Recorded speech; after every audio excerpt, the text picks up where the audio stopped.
Saudara, gaya hidup moden hari ini agak terlindung sehinggakan kanak-kanak mungkin tidak mempunyai banyak peluang untuk melakukan aktiviti lasak di luar rumah.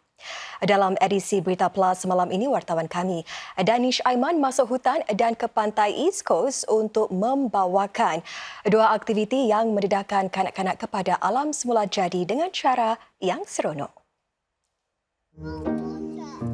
Melukis dengan menggunakan lumpur, memanjat tali dan memotong kayu. Kanak-kanak ini juga belajar tentang pokok-pokok, haiwan dan sebagainya.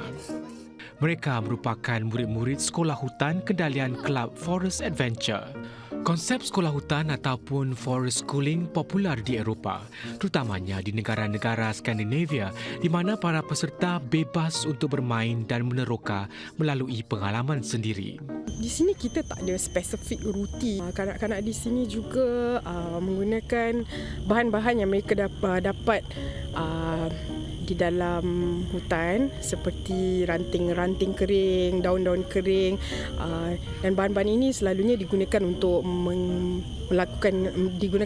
membuat craft dan sebagainya. Kegiatan di luar bilik darjah memberi mereka kebebasan untuk melakukan aktiviti-aktiviti yang mereka suka di persekitaran alam. Antara kebaikan yang mereka raih ialah mereka juga diberi pendedahan untuk mengenali nama-nama tumbuhan. Semua ini diharap dapat membantu membina kefahaman dan pengetahuan mereka tentang alam semula jadi serta menimba kemahiran hidup untuk masa depan. Ia juga merangsang perkembangan fizikal, kognitif, sosial dan kreatif mereka. Menurut Kelab Forest Adventure, semakin ramai ibu bapa menyedari gaya hidup moden hari ini agak terlindung sehinggakan anak-anak mereka tidak banyak peluang untuk melakukan aktiviti lasak di luar. Kebanyakan kanak-kanak yang datang, mereka datang dengan mindset yang macam, saya tak boleh buat sebegini sebab sebab ia kotor, sebab saya geli. Jadi itulah satu cabaran untuk kami untuk menukar pemikiran mereka. Macam kalau mereka mau main dengan lumpur, kita akan encourage orang. Kita tak akan cakap lumpur itu kotor. Kita akan ajar cara mereka bermain dengan lumpur dan kemas lepas itu. Beliau juga menggalakkan para ibu bapa untuk lebih terlibat dengan melakukan kegiatan-kegiatan serupa bersama anak-anak mereka. Mereka boleh mulakan dengan berjalan di park di rumah sebab saya rasa Singapura pun banyak rumah kejiranan. Walaupun anda berasa geli atau risau atau rasa takut, saya rasa ia adalah satu benda yang baik. Jadi kalau ibu bapanya dapat mengatasi fear diorang, saya rasa itu akan memberi mereka lebih semangat dan sokong mereka untuk cuba benda yang baru. Yes, okay. Warung seni pula meneroka daya kreativiti kanak-kanak dalam seni visual melalui kelas-kelas melukis di taman. Kelas-kelas Art in the Park ini dimulakan Encik Zaki Abdul Rahman sejak 2017. Kelas hujung minggu ini dijalankannya 2 kali dalam sebulan. Dalam Art in the Park ini, pelajar akan belajar tentang sedikit tentang sejarah seni, artis-artis yang popular dan juga teknik untuk melukis dan juga teknik asas seni. Selain meningkatkan daya kreativiti dan imajinasi, ia juga dengan secara tidak langsung menggalakkan para peserta agar lebih menghargai alam sekitar. I think these days everything is like revolves around the phone or the TV. I think it's a great way for kids to just get outdoor because these days so many kids they just remain indoor. So I think it's a good excuse to just be outdoor, be out in the sun and of course enjoying doing the art. So I think being outdoor it's really important for the development of these kids. Selain di Taman East Coast, Encik Zaki juga menganjurkan kelas-kelas seninya ini di taman-taman lain seperti Taman Bishan Ang Mo Kio dan Sembawang. Kelas-kelasnya ini dibuka untuk kanak-kanak berusia 5 hingga 11 tahun. Dalam soal menggalak dan memperbanyakkan kegiatan luar dan menghargai alam semula jadi ini turut diamalkan keluarga-keluarga Australia. Di Tasmania misalnya, terdapat satu projek yang menggalakkan keluarga-keluarga tempatan supaya menjejak hidupan liar. Ia sebahagian daripada usaha untuk membantu saintis memahami lebih baik lagi kehidupan liar di kawasan bandar. Andrew Marshall dan anak-anaknya ini mahu merakam sesuatu yang jarang sekali dilihat di kawasan rumah mereka di Tasmania, iaitu sejenis burung yang diancam kepupusan. Untuk itu, mereka memasang kamera. Kegiatan ini sebahagian daripada projek sains rakyat oleh Agensi Pemuliharaan Tanah Tasmania.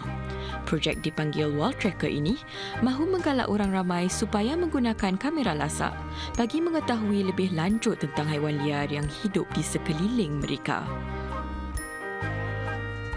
It's very exciting because we don't normally see those animals up close. Especially when we see a baby, we're like, oh, that's so cute.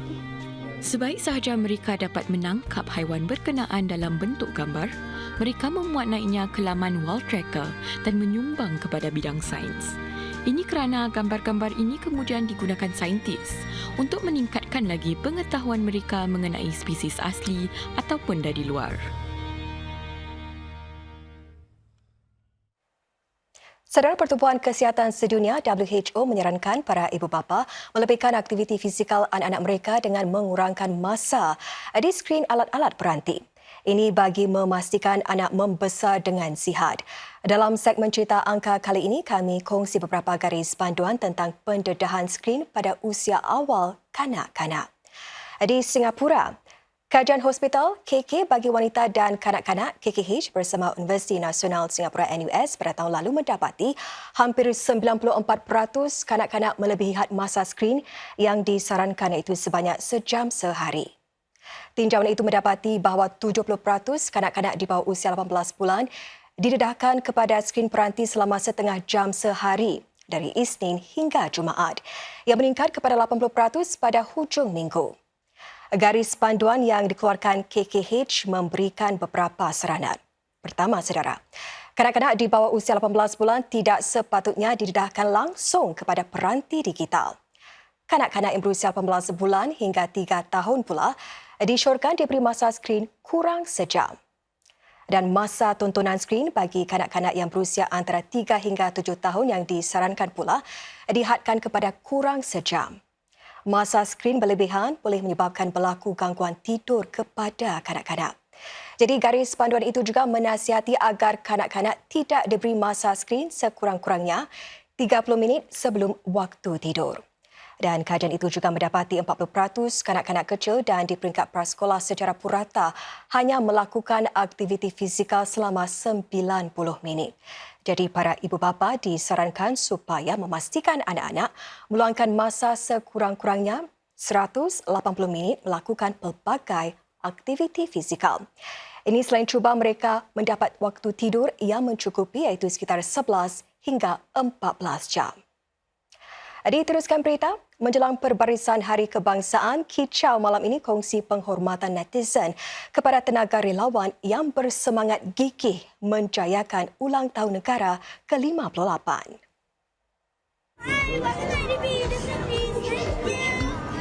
Gelagat sukarelawan muda ini yang penuh bersemangat bukan sahaja menyentuh hati penonton di padang tetapi juga netizen di media sosial.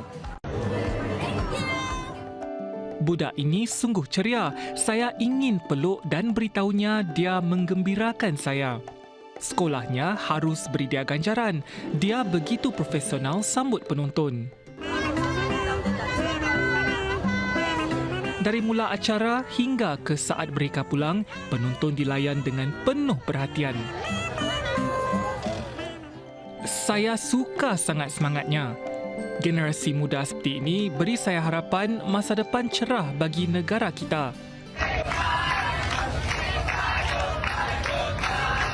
Meski letih sehari suntuk menyumbang tenaga dan masa, kehadiran penuh bertenaga sukarelawan ini memastikan penonton pulang membawa kenangan manis sambutan kemerdekaan Singapura ke-58.